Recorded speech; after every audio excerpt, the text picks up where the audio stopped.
There is a myth that the publishing industry is declining and it is not a viable career option. So, can you speak a little about the opportunities in the sector and where you see it going? Yes. Actually, publishing industry has a growth rate, annual growth rate. I would say it's between 18 to 20%. These are based on industry data and statistics, and also by Nielsen. Nielsen has done a recent study of the book industry, and it does require trained manpower. The problem of viability as a career option depends on few things, couple of things. One, of course, the question is that what do you expect from that career, So I would say, it cannot be dependent purely on salary alone. The salaries are not as high as you could get in another profession or in another, kind of another job or so. But it does presuppose a love for books and for reading at the same time to make it. So, in a way, more or less, most people would complain about the salaries, but they would not complain about the satisfaction that they get. But the other problem is also it requires, rightly, I would say, a lot of people learn on the jobs and you have to continue learning on the job. But you do require a bit of prior training. So it would have been greatly helpful if we had professional courses devoted to publishing, like we have in other countries. So that those courses tell you, the different aspects of publishing, what are the different fields, what is it that you could try and specialize on, and also take you, for example, you wanted to become an editor, take you through the entire process of editing, substantive editing, what do you look for, take you into rules of grammar, punctuation, and so on, and other things of promotion, of marketing. These are all becoming professional today, so you need to be trained in that sense. But the industry is growing. In fact, of course, the advent of the other aspect of your question is also the digital revolution, an e-book.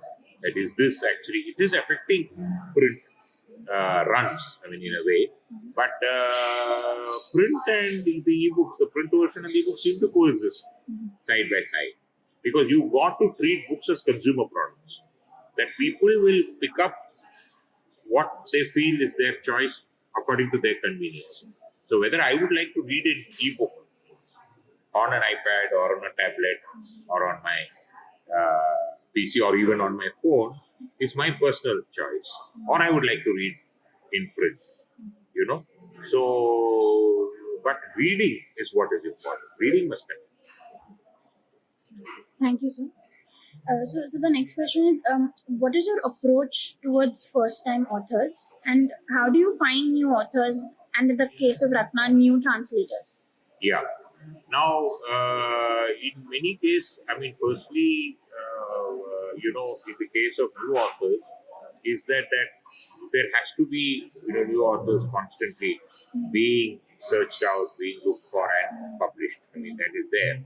And I think it is important for all publishers to keep an eye open, because that is how actually authors' reputations, because you can't afford to turn down a manuscript which may turn out to be good just because the person hasn't been published before. But I am afraid for publishers also the choice is being taken out of their hands, because we have something called self-publishing. And you have the advent of that, and you have people actually, professionals who are ready to produce the book for you. They have to pay them the fees. So it's up to you to decide that, and then, there are ways to take care of marketing and distribution, and you can use social media for promoting many of books. So a lot of people, so that myth that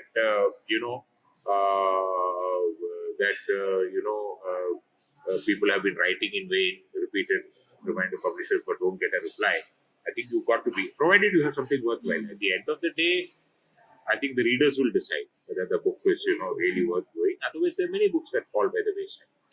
As far as the Ratna Books is concerned, let me tell you, the Ratna Books authors are not first-time authors.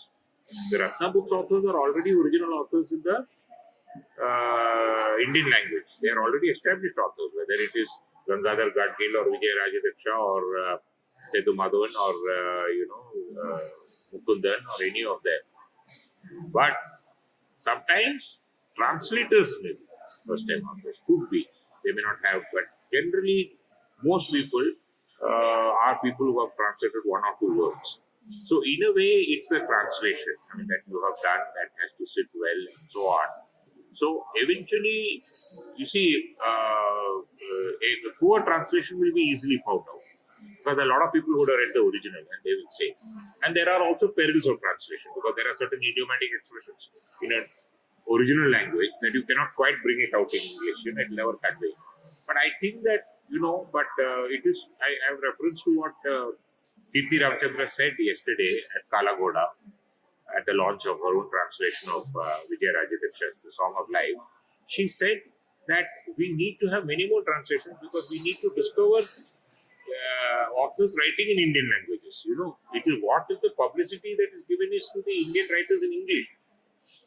But in a way, to me, translation of these authors in English is an endorsement of their original writing in Indian language.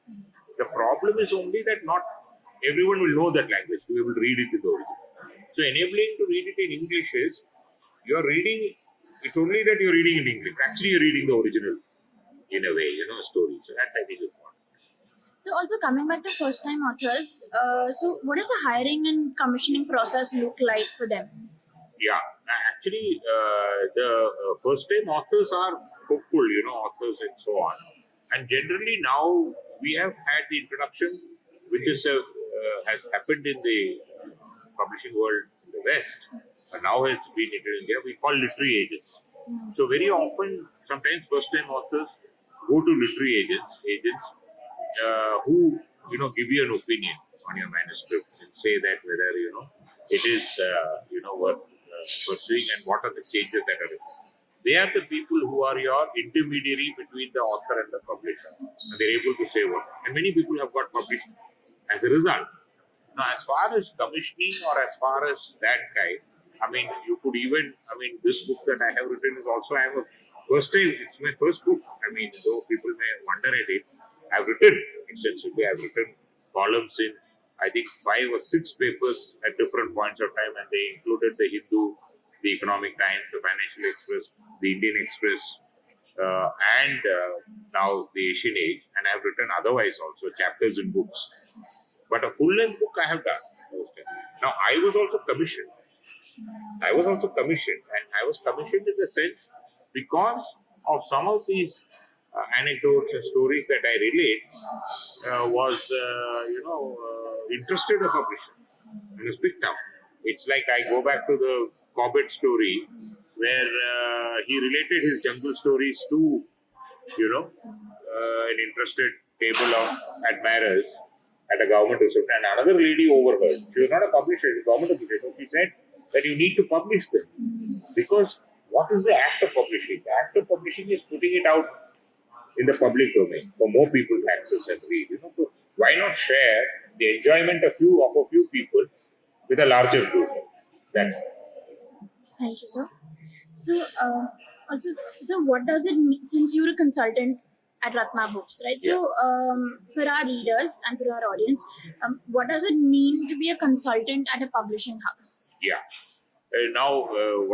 This thing is that I have worked as a full-time as a dean with 2 major publishing houses, as I said, Oxford University Press, as well as Ratna Sagar. Mm-hmm. And now at this stage, I am not somebody who would like to go to work on a day-to-day situation. So as a consultant means to try and promote this. That was what was felt by Dr. Jain, who started Ratna Books in Ratna Sagar, was that we needed to, tap into a fund of Indian authors who would have. So it is basically not necessary that you need to know those languages, but you need to know publishing and you need to know authors and works, so that For example, we are doing a translation of the famous Tamil writer Kalki. So Kalki's translation we are doing of a historical novel called Parthiban. In Tamil, it's called The Dreams of Parthiban. And I am aware of Kalki because, of the reading that was present in my own family, where my mother used to read stories of Kalki and stories from Kalki. Also, Kalki Krishnamurti, the wonderful writer, he died early. And he then founded this journal called Kalki. And then, you had Anand Vigadan, you had others.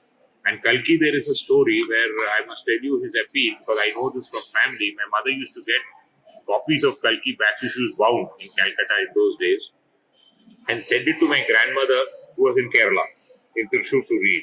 So my grandmother didn't mind getting back issues, because each of the stories were complete. And in those days, stories were serialized. So you had to read the next issues to complete story. And when Krishnamurti died, and he died early, as I said, my mother told me in a letter my grandmother, this is my father's mother, wrote to her, that to her daughter-in-law. And she said this in Tamil, I'll repeat it in English. She said, "Oh, I'm so sorry to hear Krishnamurti has died. I feel as if a member of our family has passed." Now, for a writer to become so close through his writings to become a member of the family, that's a great inspiration. So I know this. So Kalki is something we do. So in a way, so what it is that it is Mr. Sinha who will speak to him shortly, who does, really the act of the editing and the producing, and we use freelancers, we use people to help us produce. But proposals are decided by us, by me and him.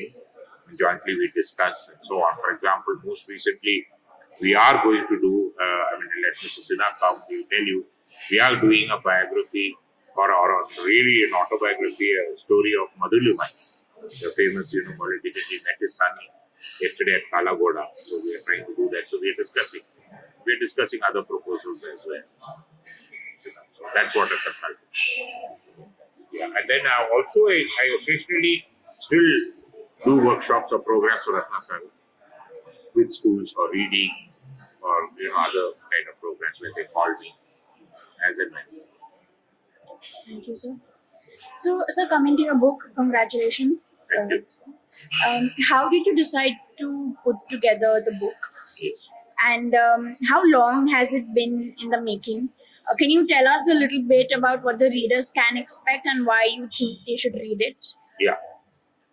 The book is called, Off the Shelf on Books, Book, People and Places, published by Speaking Tiger Books in Delhi. And the book actually was something a senior publisher many years ago asked me, how is it or why is it I have not written a book? And I glibly replied that, well, perhaps because no one has asked me to. And eventually, obviously, a publisher was brave enough. The publisher was Ravi Singh, who is the publishing director for Speaking Tiger. And in a kind of a chat with me, he said, you have so many stories and so many anecdotes, and you have also been reading so much that a series of essays, literary essays, why can't you put them together? Partly, some of them will touch upon the history, a little bit of publishing, but it will not be a book on the publishing profession per se. But why not make it, because that sort of a book will restrict the kind of appeal, because it will be on publishing. But why not make it something that can appeal to a wider audience? So he said that you must have something on your own personal involvement with books. Then perhaps how English language publishing started in India, and then some of the more famous book people. So what readers can actually expect is perhaps some of the stories are well known, but some of the stories may be less known, or some of them may be new. So, for example, the first Indian author in English, Dean Mohammed. Not many people will know about his story, so I have done that. I have done some stories on one of the first pioneering English publishers in India called E.V. Ryu, Emil Victor Ryu, scholar of the classics, as I said, became the Penguin editor for classics. But how he came out to Bombay and set up the first office of OUP in India in 1912. There is somebody called Roy Hawkins, who actually came here to join a school and in Delhi, and when he found that the school had been closed due to the anti, British movement at that time to quit India. He wanted to join Gandhi's ashram. And it was Mirabai who wrote to him to say, the atmosphere is such that perhaps it's not the right time for an Englishman to show his face in Gandhiji's ashram. And then he came to Bombay and then he joined OEP in 1933 or so. And there are some amazing stories on Hawkins where the British also used him as an intelligence agent. He used to give reports. But that was like general reports that he used to give. There are records of this in the OEP archives in Oxford. And Rimi Chatterjee in her book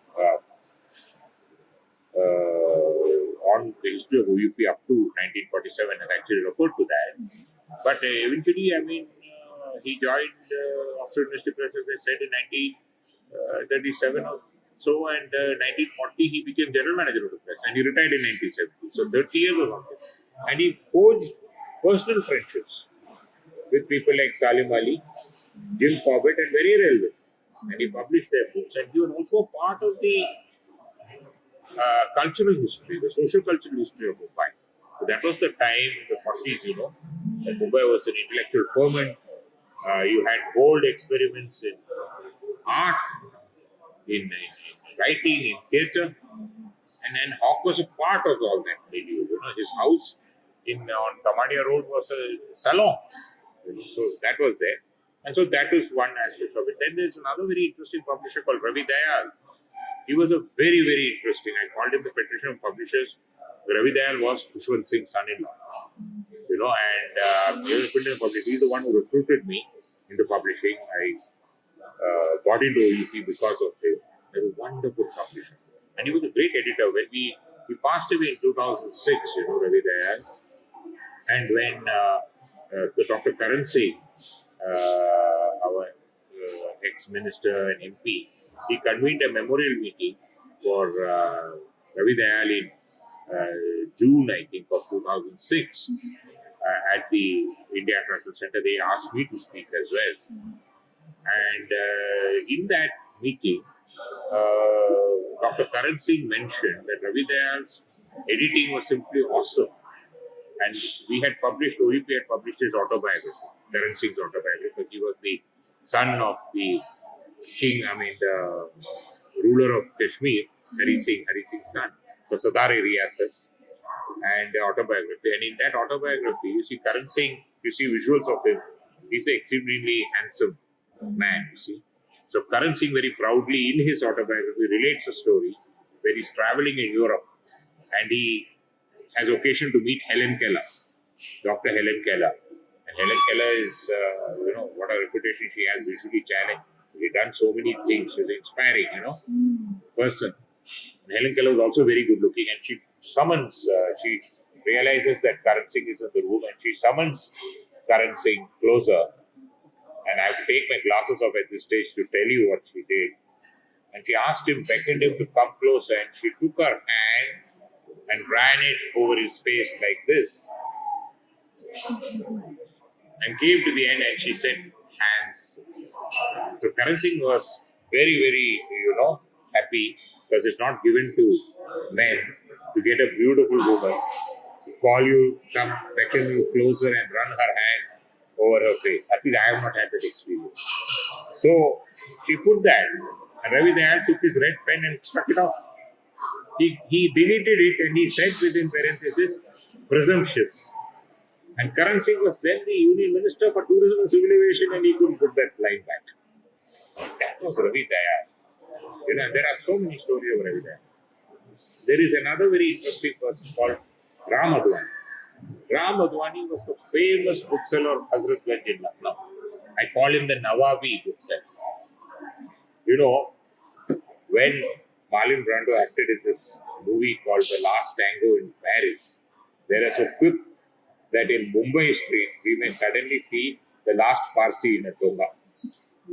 But I think that last bookseller in a toga we saw in Lucknow. Because Ram Advani was that, he was such a senior, he was a doyen among booksellers. And he used to take a horse-drawn carriage, he used to go in a toga every day, home for lunch and come back to the shop. So you go to Hazratganj, you see these books, and he's a wonderful person who once invited me. He used to play golf, and he was a single point handicapper. For those who know golf, handicap is when you have, let us say, a golf course of 18 holes. On an average, you have 4 strokes to complete the course. Some of them are par 5, which means 5. That is in the ball. So it would be generally be 72 holes on an average. Some would be 5, some would be 3. So handicap is how many strokes you take more than 72. So if you're a single point handicapper, means you only exceed the total permitted between 1 to 9. You see, so that is how single point. That means you play amazing golf actually. And he played in the 70s. He used to play full, and when he entered his 80s, he'd play 9 holes.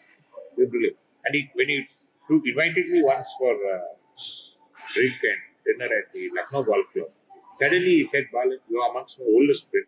I said, less emphasis on oldest. I'm one of your friends. Why do you say oldest? No, I'm not oldest and all that. So he would say, no, you're one of my oldest friends. And then he said that, congratulate me, I have now become the oldest member of this club. And I said, how is that possible? See, he said, at the time when we started the club, he said, there was one president and there was 2 people who came to me and he said, sign the form. And I signed the form for 5 rupees. And they said, congratulations, there was one proposer, one seconder. And they said, you are now become member of the Lucknow Golf Club. So there were 4 of us. See, he said, all the other 3, including my proposer and seconder, have since passed away. I have now become the oldest member, he said. So nice, and then he died in 2016. But what a wonderful person he was. The anecdotes he had, I always felt we missed out on those. That is there. And then we have some, there's an amazing story of Shakespeare, how the first folio got to publish.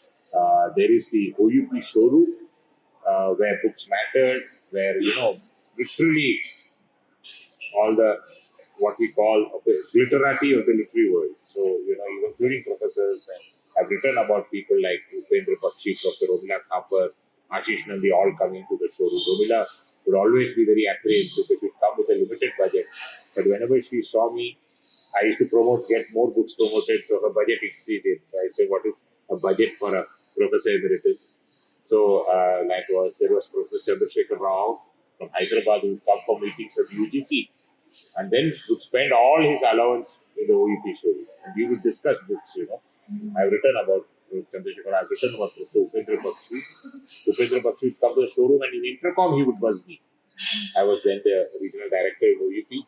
And then he would buzz me as if a staff member is calling. Then he would say, guess who? Then I had to go down. It was wonderful.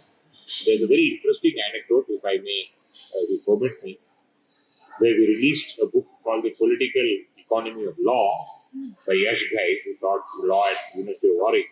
And we got Mr. Soli Soraji, who is also very well known in Mumbai, but he was the former Attorney General, but very well known in Delhi. His daughter runs one of the top law companies in Mumbai called Zia Modi, so you know her. And he had come and we had a reception. And that was the time when my accounts officer, my finance officer, Bengali gentleman, he told me that, we seem to be exceeding the budget in terms of the expenses. But I was the boss, it was my call. I said no. I said we will continue the reception with the launch as it is. And I have a methodology whereby we may recover the expense. So he was very surprised, but he assumed that we will sell enough copies of Political Economy of Law, because it's a big book.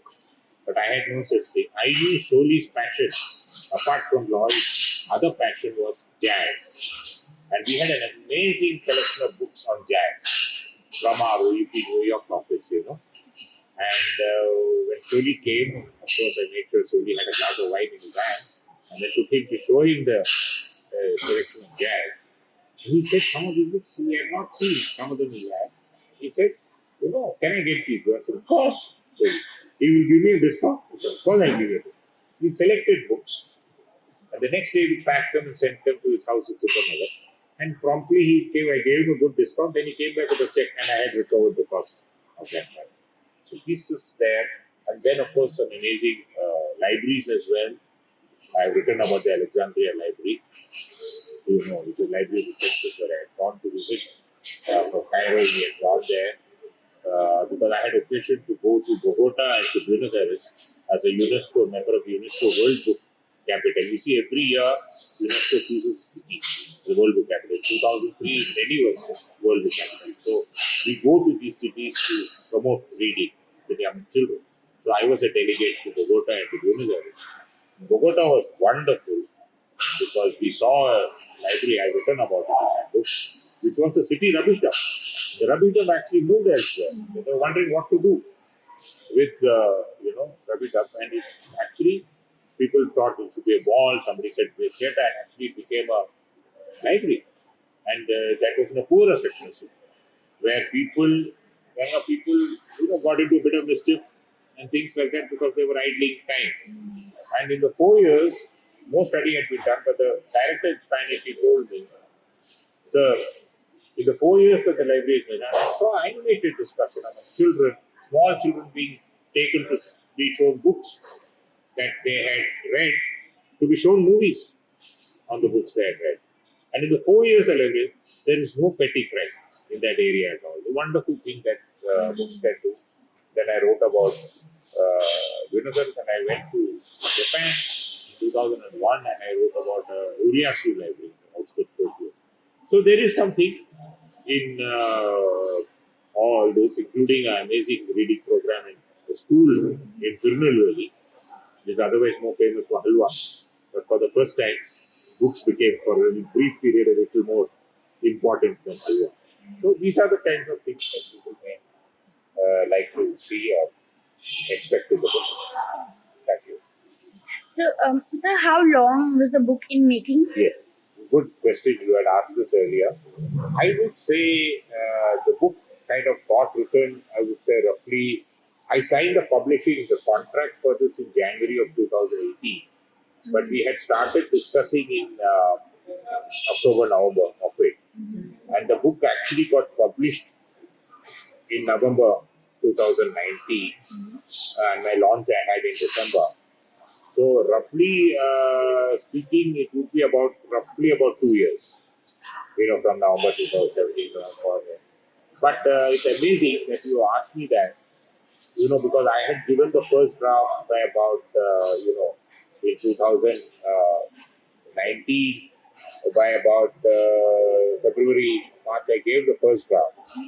And then my publisher said, oh, no, but, we must add some more chapters. And we added, we had to add 4 more chapters. But that was the time when I had to come to Mumbai. I was here for about a month. So I added, a few chapters. It took a little time, and I gave him the chapters in June. And this year also I had to travel abroad. I had to go to Japan, came back. And then he came and, he said, he's going to press, okay? And he's going to print the book. And we were having the India Today, the festival in Literary Festival. And he comes to me on a Saturday, he's supposed to commit it to press. And suddenly he tells me that, you have featured publishers, amazing writers, authors, booksellers, and some other amazing books. But there's nothing on printer. There's nothing on a printer. Do you think you can do a small chapter on a printer? Just give me 1,500 words. I'll manage. I said, are you joking? But he was not. And I was hoping that with some dinner, after, he had had his share of vodka, he'd forget. But he didn't forget. I did not sleep that night, and I did not know. So I tried to look up my own references and so on. And I did that chapter. I did that chapter on Sunday on a printer. Then I added some more things. It's a chapter there called Behind the Scenes. You must read this. And I do not know how it came out, but he said it's one of the best chapters in the book. And I wish we could write all books, a whole book like that. Okay? So that is that. So eventually it did. And it came out in November. I had a small dinner in November to celebrate it because I had family coming. December, I had a launch on 13th in Bangalore. Soma Ghoshal was in conversation with me. And then I had a small function at the Jaipur Lit Fest also. Of that, where Ravi Singh was also in conversation. And I am speaking more recently. I've just been invited to the Vasant Vihar Club in Delhi. They have a lit fest every year. So I'm speaking there in one of their sessions. A little bit on what the book, basically on the history of the English publishing actually. The chapter I told you that one where these carpetbaggers used to promote, the growth of the colonial and home libraries by British publishers. Because these books that they publish, which are of the classics, they published only for sale in India. Those books were not meant for sale in India. So that's something. So, Thank you, sir. Also, now, having been in the publishing industry for so long, was there a fear of disappointing colleagues with details in the book? As in, did you have to keep some controversial or possibly unpleasant things out of it? yeah, well, let me put it like that. In that sense, I think I have been quite, literary. I mean, there's been literary aspects is what I have. I have not got into, uh, portraits of personalities or some of their, behavioral traits or some other kind of, aspects of it. Because it's not a history of any publishing house or a publishing in that sense. Also, some of those may not be very relevant to a general readership unless that particular personality is very well known. Then you can say something about that. So there's some people like Hawkins or Ravi Dayal or Ramadwani. People may not know person, so there's no real point. But write about them in an interesting way, look at their contribution. And of course, it's also been done with a sense of humor. There is bit of leg pulling in this, as Ashok Vajpayee has actually said, and I can say that literary book about publishing is rare. This one by Sridhar Balan is eminently readable too. It narrates many interesting book episodes and gives us portraits of many book people with their lively, human and unique features. A book full of good human warmth of friendship and camaraderie. And actually he says he had also, that line is not there, that he had also written about their hopes, their aspirations and their disappointments. That also was a line over here. A little bit about that. So far the feedback has been very positive. The reviews that have come out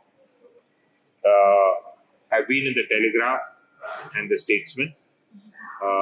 There has been a very glowing review in the Millennium Post, which I don't think, he's called it a magnum opus and so on. And there's been more recently a feature interview in the Indian Express. But so far, the feedback has been very positive. There have been some reviews online, in social media, as well as I think one on Amazon. The book is available in print and as an ebook.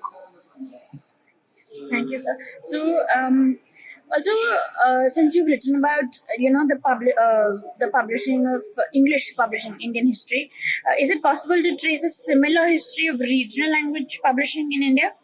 I think, let me put it like this. Firstly, this is not itself, in that sense, very comprehensive. It just looks at a little bit of English writing, English publishing, and how, the market for books in English grew. It looks at historical thing. I have not looked at it at the history of English language, but that the history of publishing, more work will have to be done. People have to do that. So when we look at both Indian language, and I think that it is very difficult to have a history of vernacular languages. So history of comprehensive, you have to do it language-wise to some extent, So that will have to be done, I think specific. We do have a course that they teach in Jadavpur University in Calcutta called, Kolkata called book history. So there they deal with certain history of books. Some, let us say, if you have to deal with, let's say, Tagore's some corpus or something, they will look at the history of that or something else like that. So here I think when the history of publishing in India, you have to decide firstly which language it is going to be English. more have to be done. But at the moment, we have not done history of firms, of English publishing firms. If we do that, then we can also get. But some of these can be very dry. I mean, Rimi Chatterjee has done a history of Oxford University Press, as part of a dissertation in Oxford up to 47. But it can be a very dry account. So you need to, this is little more. I've always felt that you need to try. When I wrote a review of that book, I said it required to be fleshed out. You need to make creative. So you have to make that at the end of it readable. You have to grip the attention of the reader. Otherwise, you can do that history. It can become an academic exercise. But how many, people in the lit fest or on the book fairs will buy? Ultimately, that cannot be a reference book. But this is something that is, light, notable. People can pick it up, read it on a train, read it, in a bus, read it in a flight, or, keep reading that kind of thing.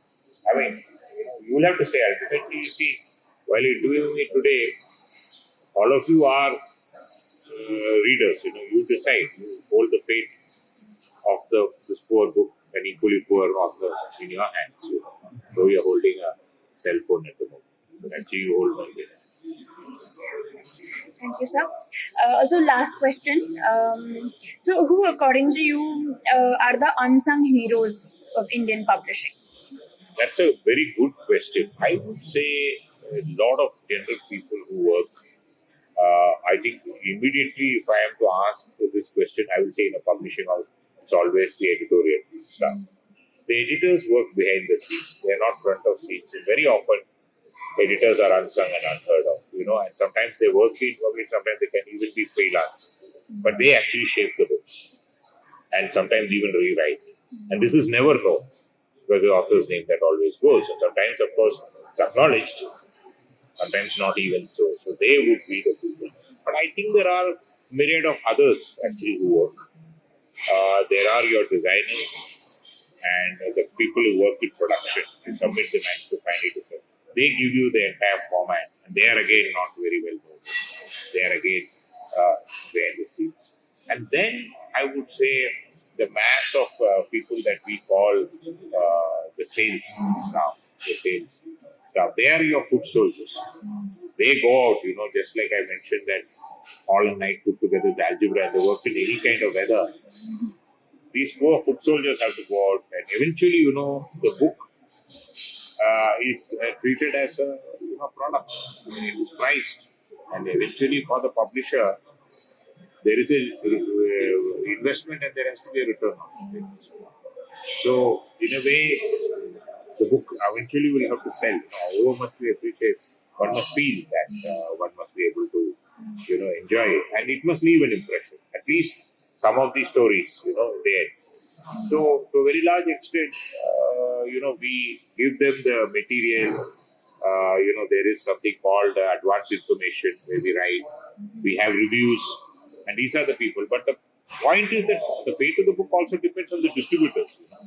They also play a role. Placement in bookshops, airport bookshops, elsewhere. And also today, lit fests are making this, little more possible. Book fairs are where actually we sell. So eventually, but what prompts a reader to pick up a book? One can be visual appeal, the cover and all that. That little bit of an endorsement. You get Kalki Daruwala to write, you got an endorsement. But eventually, the person will read the blurb and then just rifle through the chapters and say whether the person appeals or not. So it depends. You have to decide. You will pick up this book or won't you? After having picked it up, will you read it? Will your friends read it? Will your neighbors read it? Is it something that you like to carry like this or hide it away in a bag, so that no one else can see it? It depends, I guess. Thank you.